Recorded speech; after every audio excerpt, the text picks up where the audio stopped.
Is he around? You ready? I am. I'm back. I put it on. Well, not really. No. I'll have a go.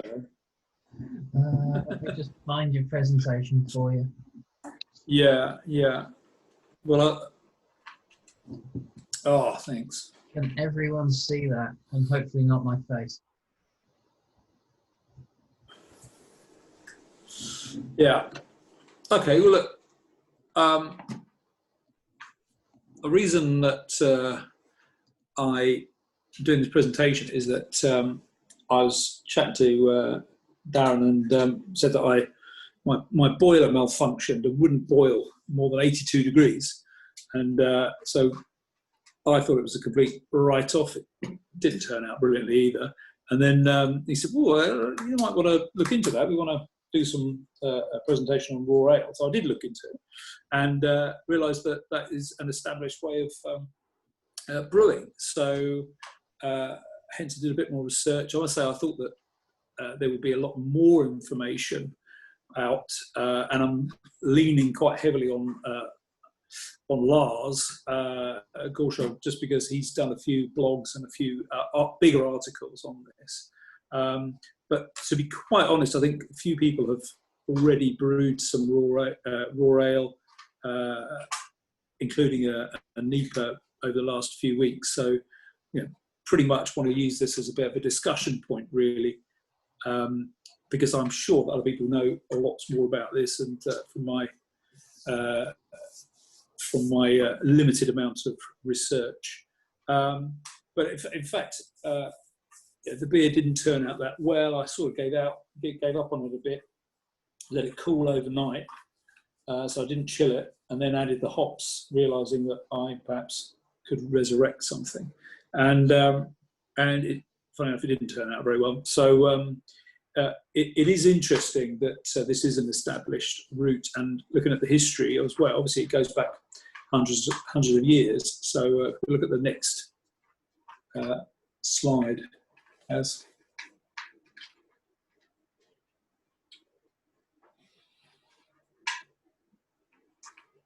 Yeah, so this is the origins of all of this, is the fact of the heated stones, because obviously people couldn't heat it up. And then obviously everything, technology overtook it, and that then led through to people boiling it properly. But people still like it because of the flavour, so that's still going on to this day. But hops have only been around 500 years or so, so therefore a lot of the original brewing was to do with juniper bushes and general herbs, etc.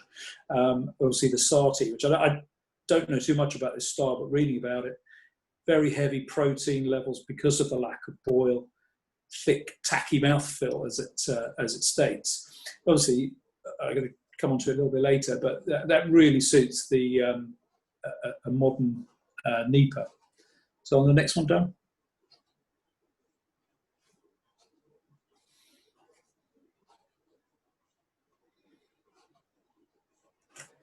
So it's, I was very surprised when I did a little bit of Googling that actually that's very, very common in a whole batch of different styles of beer that firstly I've never even heard of, and also ones that are not really around anymore. So huge amounts in all of those countries, and still commercial breweries using the same technique today. So it's still a very modern way of brewing, or a very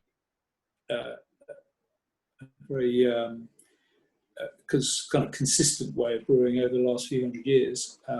Next one. I'll try and whiz through this, by the way, guys, just because I'm sure you know, or chances are you know a lot more about it than me.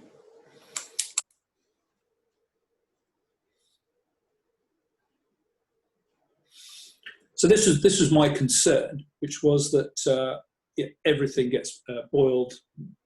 That's how I'd had a look at it, and decided that boiling is a must. However, pasteurisation passed me by, and so you've got those figures there that say anything half an hour or an hour at certain temperatures means that it comes out pasteurised.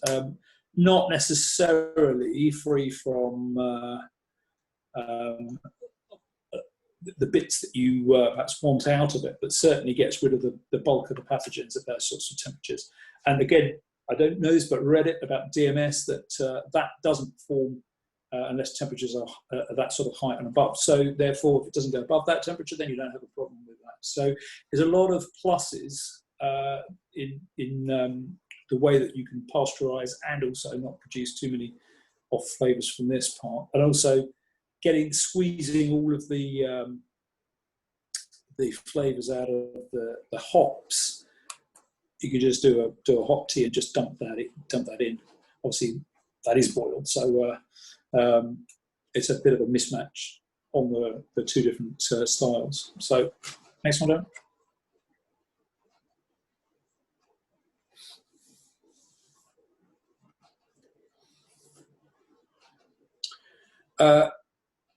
Yeah, so if you can either boil it, or you can start adding the hops for bitterness through to either the mash, or you can add it to the sparge water. So you can do that, and it can work. But as I say, the original brewing plus 600 years ago, say, hops really weren't around, so a lot of it was about different rushes and juniper bushes, etc., that were around giving those extra flavours. Go down.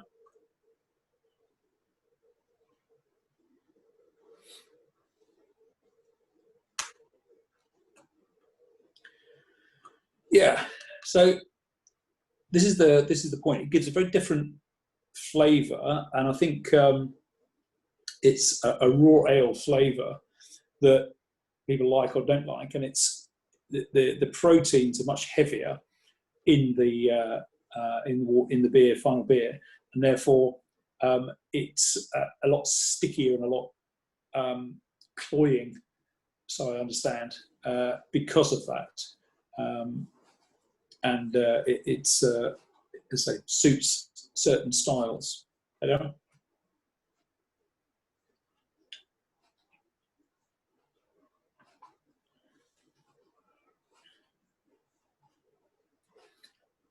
Next one.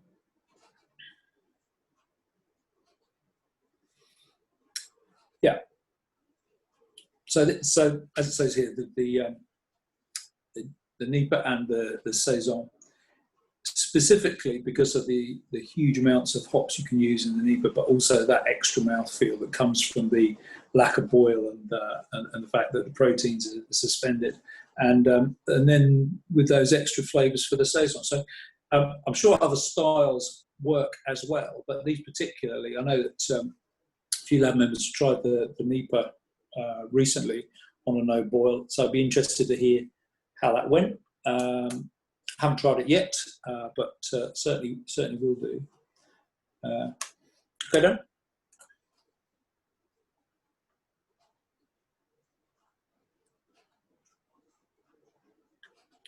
And so this is the point. Obviously, the boil will boil out a lot of the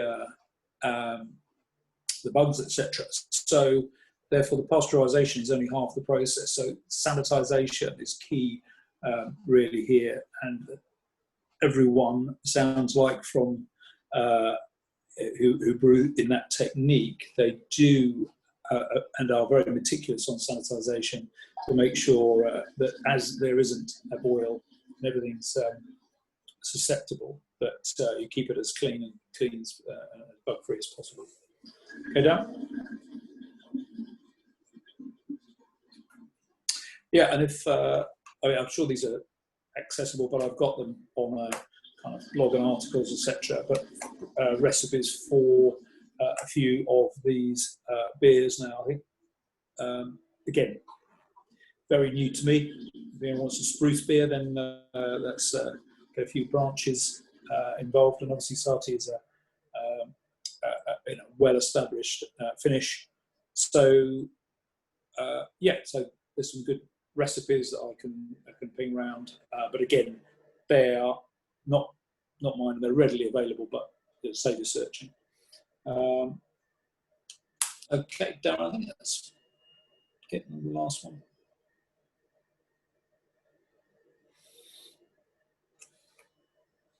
Yeah.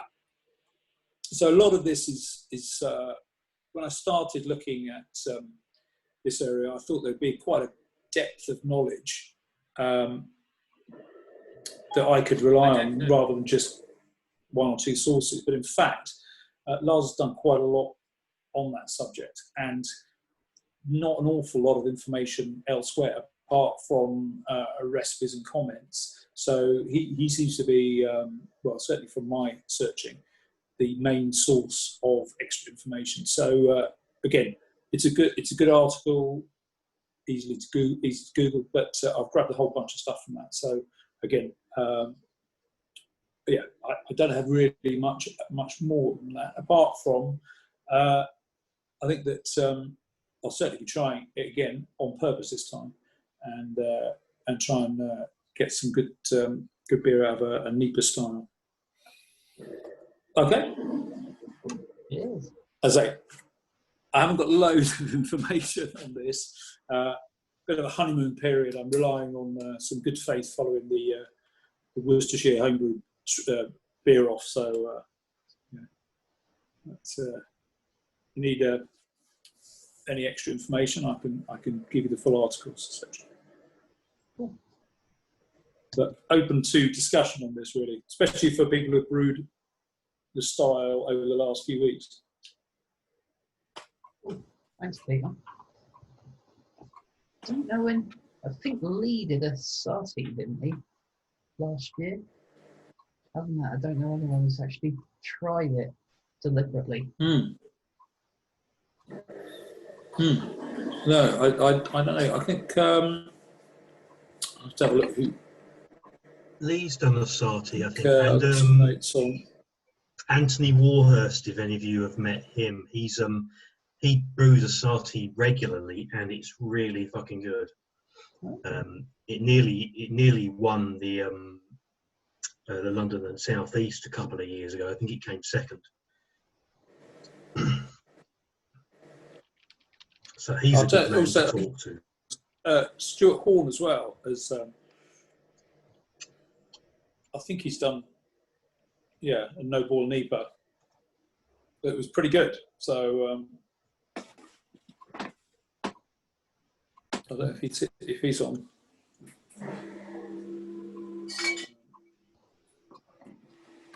Anyone got any questions for Pete?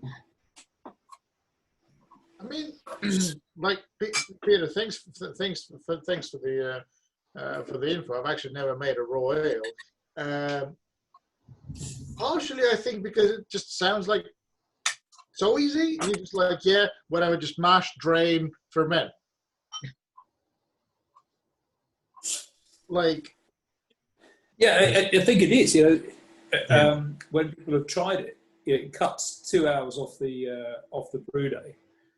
And it's literally, if you want to really keep it short, yeah, you could just heat it, hold it for an hour or so, and then dump it straight in the fermenter. Yeah, absolutely.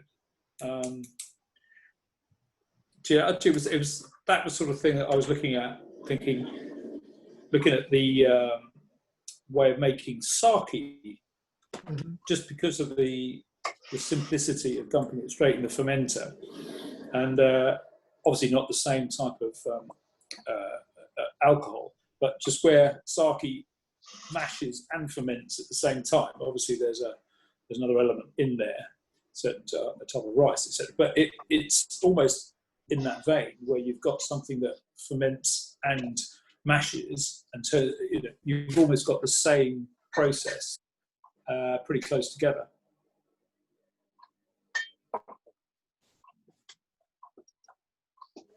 Can you do a sake sati?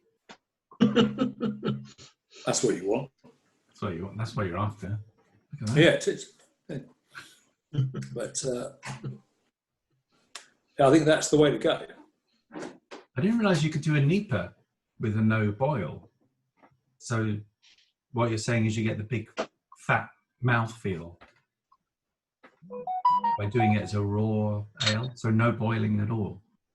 Just Yeah. straight mashed. Never heard of it. And then I'm guessing no oats and no flake wheat and whatever else you guys put into meat. Yes, you can do less of that because you're creating the mouthfeel via the protein side. Yeah. I wonder if you could just do a NEPA with 100% Maris Otter and making it raw, and whether you'd actually be able to tell apart from a NEPA done from Maris Otter plus the wheat and the oats, etc.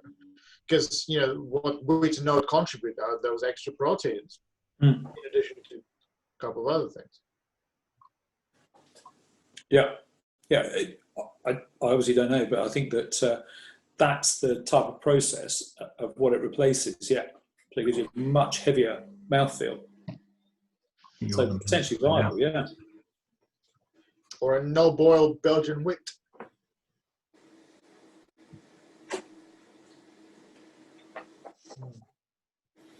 I know that a couple of years ago, when we were in the last throes of our relationship with Ubrew, when we'd been kicked out into the other arches, we had a new member turn up, and they brought with them a no-boil NEPA, and it was really good. And I don't know who it was or whether they've ever come back again. I don't know whether anybody else remembers this. Was it Russell? No, because I thought you brought a no boil fairly early on, because I remember you and I went to the same first meeting at Lab that was at your Ubrew. No, not me. I haven't done one before. It was somebody. I don't. You're right. We did guy. start. We did start at the same time, but it wasn't that. I've got a question, Peter. What kind of schedules do you have, and how long do you not boil your no boil? How long do you not boil it for? Yeah. Yeah. So it's the key is to just have you don't cut short the mash, so that you have a very good, well, minimum of an hour, but I would suggest that it's an hour to hour and a half on that. And then the rest of it is based on just straight into the fermenter, because the temperature will be dropping pretty much it's from that point onwards. So yeah, it's purely concentrating on the hour and a half mash, and then chilling it down and straight into the fermenter. So do you just mash at a certain temperature? Do you raise it to that kind of pasteurization temperature that you were talking about, or do you just literally just transfer that straight in? Yeah, so I think that the pasteurization temperature is pretty much the right temperature to have, almost like a normal mash temperature anyway. So yes, you can do it like that, or you can have a very short, or half an hour of a 80-degree boil. But these are two different ways of doing it. You can dump it straight in the fermenter, or you can have an 80 or even slightly less, where you keep it pasteurized for half an hour. Yeah. I guess that kind of correlates with a mash out temperature, so it probably works quite well with that. Yeah, it's interesting. Yeah. But certainly my, I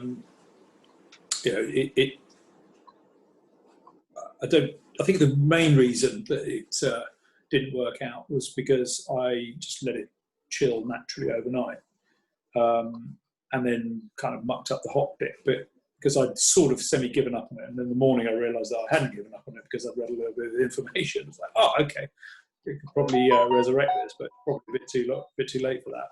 But yeah, it was literally probably at 45 minutes to 50 minutes at exactly 82 degrees, because it wouldn't boil any further than that. I mean, Would you chill it still? I'm just thinking, because you haven't boiled it, putting my chilling coil, it's just going to introduce another risk of infection. So I kind of would have thought maybe you would just let it cool, just muck about with as little as possible. But you're just saying that's what you did. You let it cool naturally overnight, and that was a bad idea. Am I alone in just thinking putting a chilling coil in it's just another risk of infecting it if you haven't boiled it?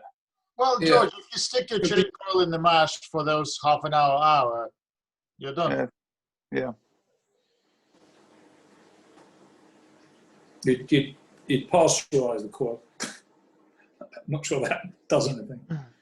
Well, the very worst is going to be no less infectious than the rest of the mash. Yeah.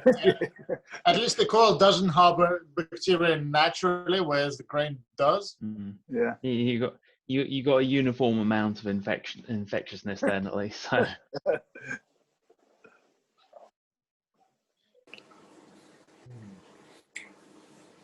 Intriguing. I must do like a no-boil quiet neither and get it over and done with.